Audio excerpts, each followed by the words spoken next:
The ceaseless toil of the armourers became more and more nerve-wracking as bombs became bigger and more specialised, ranging from tricky incendiaries to 10-ton earthquake bombs.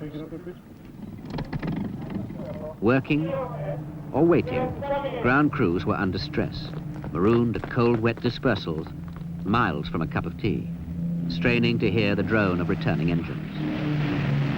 At last, some came back. They'd come in with fuel tanks ripped open and engines wrecked, fabric burnt and metal like a sieve. Then we'd have to do a week's work in hours. Our motto, polite version, was "You bend 'em, we mend 'em," meaning bad maintenance may cost the lives of your friends. Well, a taste there of what life was like in Bomber Command in the Second World War. Tony Iveson, Squadron Leader, who flew Lancasters during the war, joins me now. How important is it for you that building this memorial is not delayed? Well, it's very important because the survivors are getting a bit thin on the ground. I think we're losing them at maybe 10 or more a week because their ages are moving up to almost 90.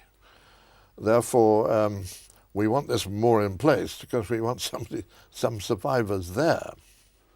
Am I right in thinking that being in Bomber Command was essentially about the most dangerous job in the Second World War? Your casualty rate was higher than any other unit. Take 5 young men who walked into Lord's Cricket Ground Aircrew Reception Centre.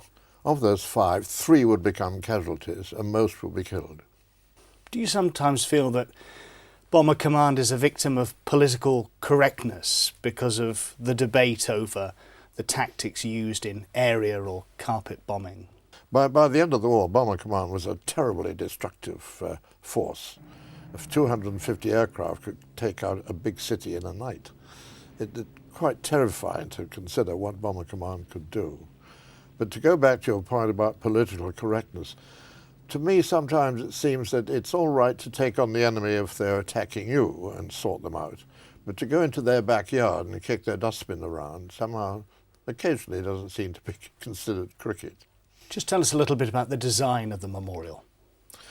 The memorial is a traditional and classic design, and where it is in its site in the corner of Green Park, it's essential it should follow the same sort of pattern of and character of the buildings around it. If you think of Apsley House, number 1 London, Wellington's house, and look at the facade of North Piccadilly, it's all wonderful traditional architecture of the 18th century and earlier.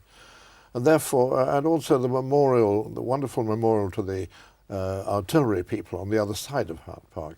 So we felt that it had to be a traditional building.